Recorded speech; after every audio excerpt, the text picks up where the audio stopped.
Shalom, selamat pagi jemaat yang dikasihi Tuhan. Bersyukur kalau Tuhan memberikan kepada setiap kita hari yang baru untuk menikmati kasih karunia Allah bagi setiap kita.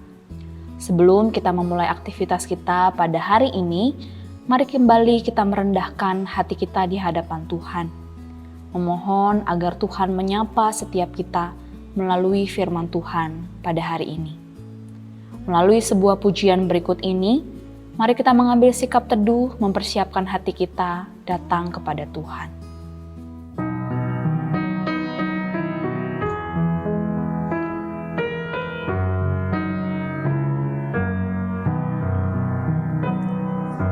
Tuhan pimpin anakmu agar tidak tersesat. Akan jauhlah seteru bila kau tetap dekat. Tuhan pimpin arus hidup menderas agar jangan ku sesat. Pegang tanganku erat.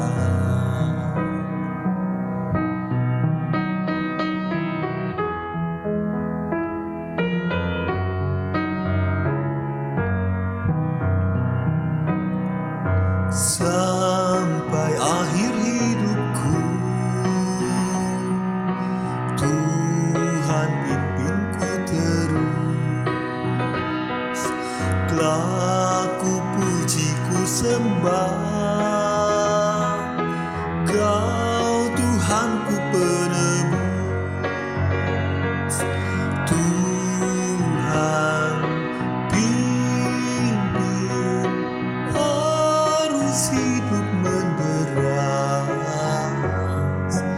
agar jangan ku sesat. Pegang tanganku erat.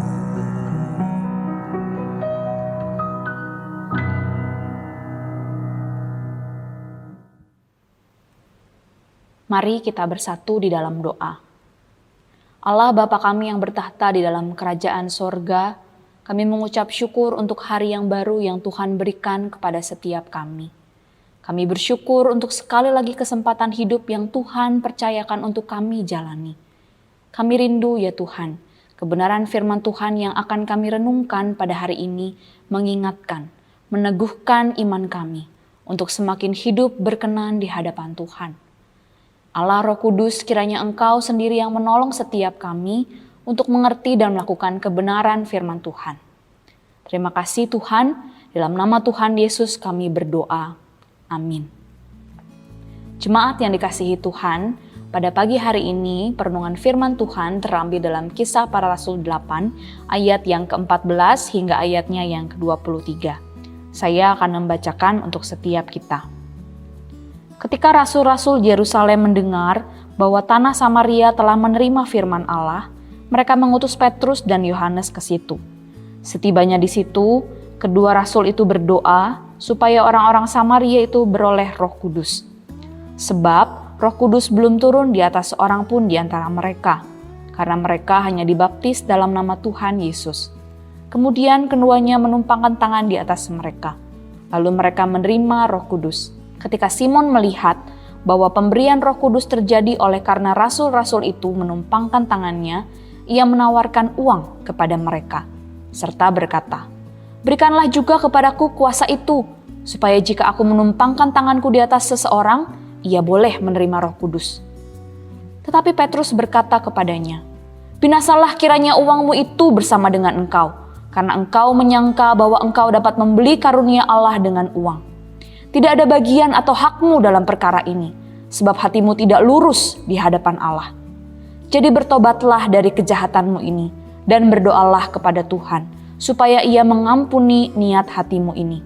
Sebab kulihat bahwa hatimu telah seperti empedu yang pahit, dan terjerat dalam kejahatan." Sedemikian jauh pembacaan firman Tuhan kita pada hari ini.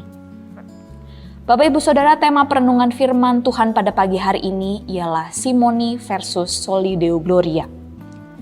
Bapak Ibu Saudara, mungkin kita tidak asing dengan ungkapan iman soli deo gloria, yang berarti segala kemuliaan hanya bagi Allah.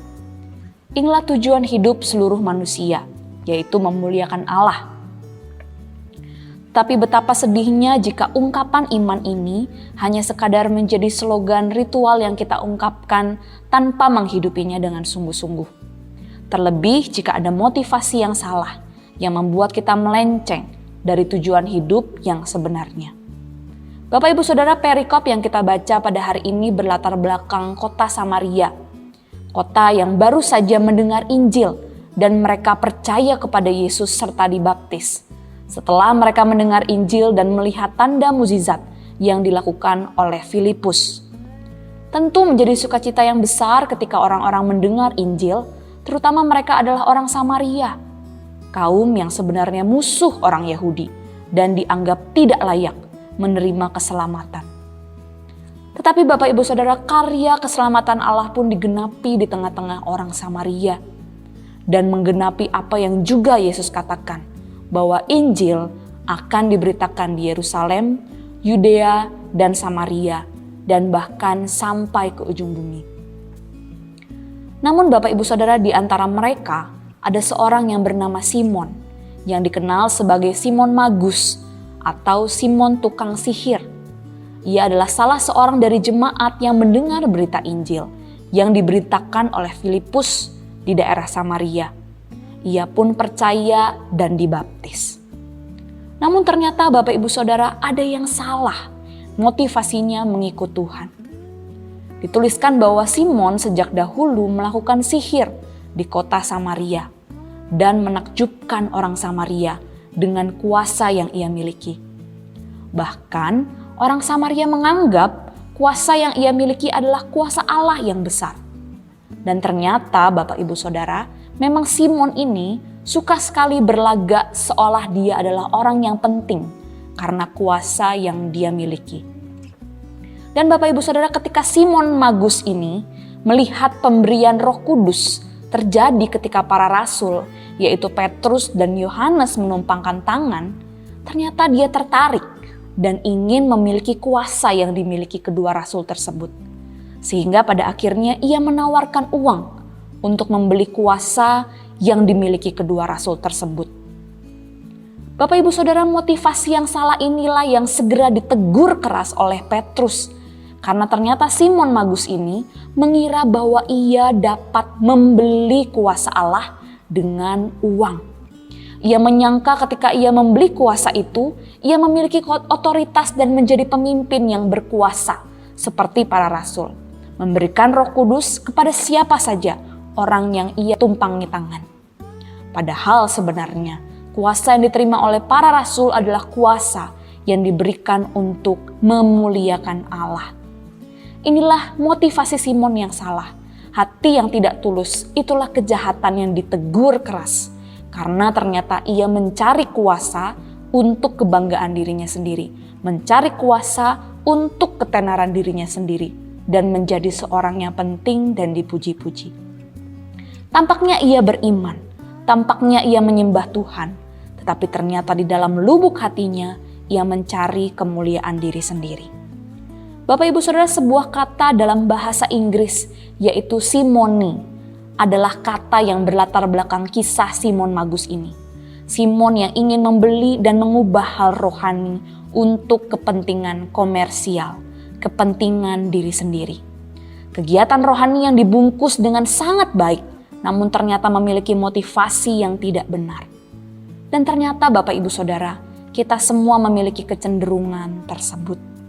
Melakukan kegiatan rohani, melayani dengan slogan Soli Deo Gloria, segala kemuliaan bagi Tuhan. Tetapi ternyata di dalam hati kita yang tersembunyi, kita mau mencari pengakuan, mencari pujian, mencari kebanggaan terhadap diri kita sendiri. Bapak Ibu Saudara, firman Tuhan ini bukan hanya untuk para pelayan Tuhan, tetapi semua orang yang percaya. Apa sebenarnya tujuan kita mencari Tuhan? Seringkali hanya untuk mengejar berkat tanpa mencari Sang Pemberi berkat. Kita berdoa melakukan disiplin rohani bukan dengan tujuan bersekutu dengan Tuhan, tetapi supaya sepanjang hari tidak terjadi kecelakaan, tidak gagal, tidak rugi, dan lain-lain. Kita datang mencari Tuhan, tetapi dengan motivasi yang salah. Bapak Ibu Saudara, ketika kita percaya kepada Tuhan Yesus Kristus, kita menerima Roh Kudus di dalam hidup kita. Berarti kita memberikan diri kita untuk dipimpin Roh Kudus, sehingga hidup kita semakin bertumbuh dewasa di dalam iman. Hidup kita semakin berbuah dan memuliakan Tuhan. Itulah yang menjadi tujuan utama pengikut Kristus, memuliakan Tuhan. Oleh sebab itu mari kita meminta Tuhan memurnikan hati kita, menjaga motivasi hati kita, meminta ampun jika selama ini mungkin kita mencari pengakuan diri yang dibungkus oleh hal-hal rohani. Mari datanglah kepadanya, karena Ia adalah Allah yang murah hati. Sebagaimana yang disampaikan Petrus, bertobatlah dari kejahatanmu ini dan berdoalah kepada Tuhan supaya Ia mengampuni niat hatimu. Mari kita memohon agar Tuhan memurnikan hati kita, sehingga apapun yang kita lakukan di hadapan Tuhan, kehidupan kita sehari-hari, disiplin rohani yang kita jalankan, pelayanan yang kita lakukan, berkenan di hadapan Tuhan dan memuliakan Tuhan. Mari kita berdoa. Bapa kami yang ada di dalam kerajaan surga, saat ini kami datang di hadapan Tuhan. Tolong kami ya Tuhan, ampuni kami jika selama ini motivasi kami datang mencari Tuhan adalah motivasi yang salah. Ajar kami ya Tuhan untuk melihat diri kami dengan jujur.